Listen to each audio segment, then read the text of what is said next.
menu de Écho d'Écho de cette semaine, dans le Brief Écho, l'opération séduction de Patrice Talon à l'endroit du MEDEF, les belles promesses du TICAD 8, le démarrage des travaux d'extension du bassin portuaire de Cotonou, et puis un focus sur l'annonce faite par le président de la République dans le Figaro de l'imminence d'un programme de maîtrise des naissances au Bénin.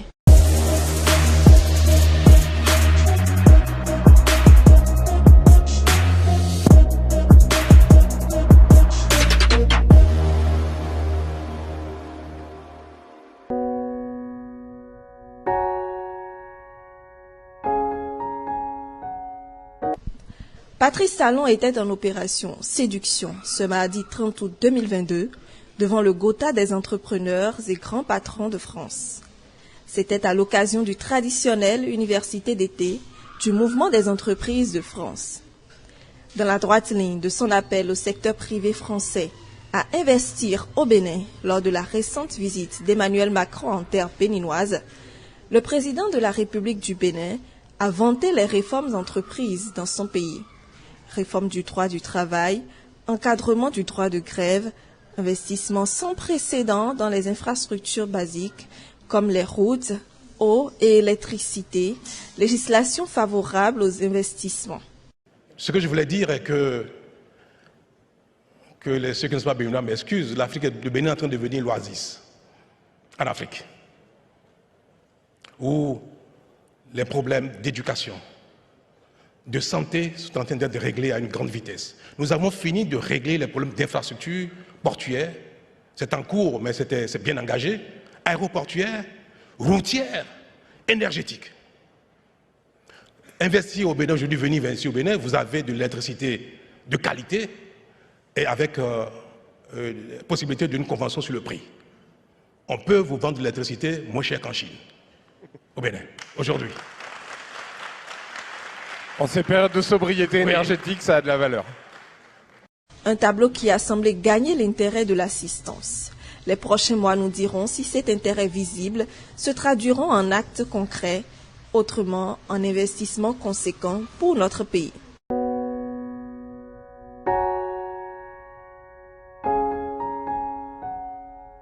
La 8e conférence de Tokyo pour le développement de l'Afrique s'est achevée à Tunis le 28 août dernier.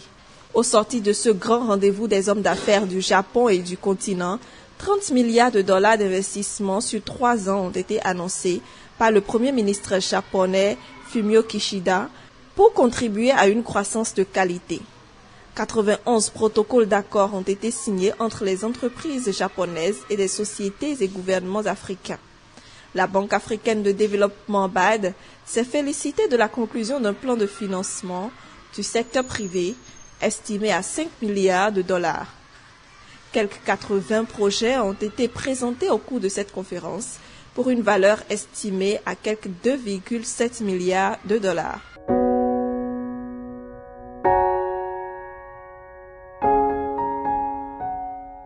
Le géant français du BTP Eiffage, via sa succursale Eiffage Génie Civil Marine, a remporté aux côtés du Béninois Adeoti Batignolles Foundations le contrat de conception et réalisation de modernisation du bassin et des quais nord du port autonome de Cotonou. Un contrat d'un peu plus de 160 millions d'euros. Des travaux censés durer 48 mois et qui devraient rendre plus compétitif le port de Cotonou et lui permettre d'attirer plus de trafic. En 2021, le port autonome de Cotonou a enregistré plus de 12,3 millions de tonnes de marchandises. La transformation du premier port d'Afrique de l'Ouest en termes de trafic en transit en 2018 devant Lomé et Dakar se poursuit ainsi avec le démarrage de la construction du terminal vraquier numéro 5 il y a presque une année. On devrait être témoin également de la rénovation des entrepôts ou encore de l'implémentation de nouvelles zones logistiques.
Autant la taille d'une population et sa jeunesse peuvent être un atout, autant son augmentation trop rapide est un frein à son développement.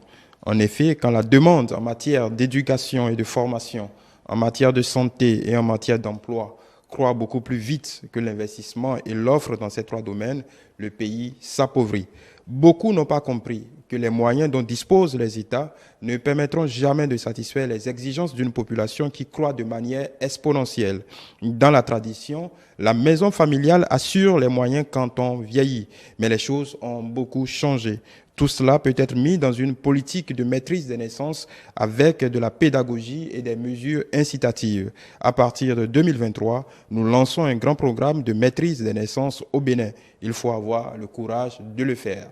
Ces mots sont ceux du président de la République, son Excellence Patrice Talon, qui, vous le savez, était l'invité d'honneur du mouvement des entreprises de France ce mardi 30 août 2022. Dans cette même journée, il a accordé un entretien au journal français Le Figaro, dont je viens de vous lire quelques extraits.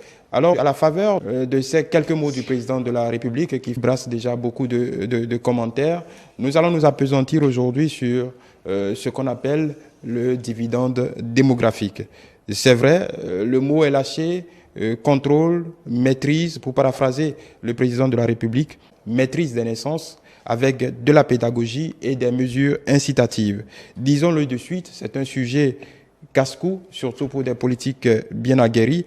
Et quand bien même, on sait, vous et moi, que Patrice Talon est passé maître de démystifier les concepts les plus complexes, il n'en demeure pas moins que le sujet est assez sensible et tend souvent à heurter beaucoup de susceptibilité et de sensibilité. L'enfant est une richesse, c'est bien connu, mais mettons un moment l'émotion de côté. De quoi parle-t-on et qu'est-ce que tente de décrire Patrice Talon? Déjà, il n'est pas question de limitation de naissance ni d'un modèle du type chinois. L'Afrique est jeune, très jeune, et plus particulièrement au Bénin. Environ 65% de la population a entre 15 et 35 ans. L'équation posée par le président de la République peut être traduite comme suit. Si nous faisons plus d'enfants que nous ne produisons de richesses par tête d'habitants, alors il y aura indubitablement un problème, disons-le, insoluble. Mais quelles peuvent être les relations entre croissance économique et croissance démographique? Généralement, on considère que pour permettre une réduction de la pauvreté, il faut maintenir une croissance économique d'au moins 7% sur la durée. Mais est-ce seulement suffisant si les fortes croissances démographiques observées actuellement se maintiennent? Des études récentes de l'Institut de recherche pour le développement IRD et de l'Agence française de développement ont montré qu'une croissance continue et très forte de 10% par an permettrait un doublement rapide du produit intérieur brut par tête d'habitant en seulement une dizaine d'années. Et si cette croissance économique tombait à 5%, une performance toujours appréciable, il faudrait 24 ans pour doubler le PIB par tête avec une croissance démographique de 2% par an. Mais 35 ans ou 50 ans avec une croissance démographique de 3%.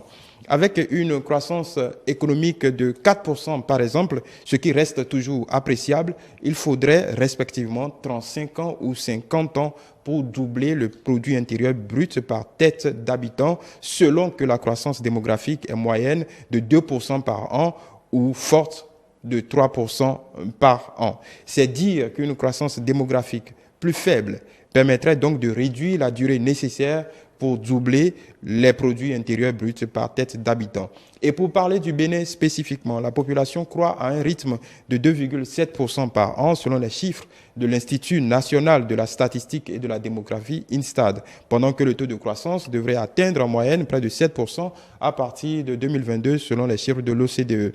Si cette croissance démographique représente ce qu'on appelle une fenêtre d'opportunité pour réduire la pauvreté par le nombre d'actifs disponibles constituant un potentiel accélérateur de la croissance économique, les pays d'Afrique subsaharienne, dont le Bénin, ne profiteront de ce dividende démographique qu'à condition de maîtriser leur taux de fécondité, ce qui permettra de réduire le nombre d'inactifs à charge par actif. Or, avec plus de 5 enfants par femme, 4,9 au Bénin, les taux les plus élevés au monde, on peut craindre que la croissance démographique ne vienne cannibaliser les fruits de la bonne croissance économique. Entre 1970 et 2000, la plupart des régions en développement où les transitions démographiques ont été rapides ont bénéficié de ce dividende démographique, hormis l'Afrique subsaharienne, justement parce que les taux de dépendance y sont restés très élevés. L'expérience des pays d'Asie de l'Est montre par ailleurs l'importance de 3 facteurs pour bénéficier du dividende démographique: la qualité du capital humain, éducation et santé, la capacité des pays à créer un nombre suffisant d'emplois et à accroître la productivité du travail et par là des salaires, le rôle de l'épargne et des investissements. Patrice Talon pose donc un vrai problème. Une population jeune et dynamique, c'est potentiellement une très bonne nouvelle pour nos pays, mais peut devenir très vite pénalisant si la création de richesses n'évolue pas au même rythme.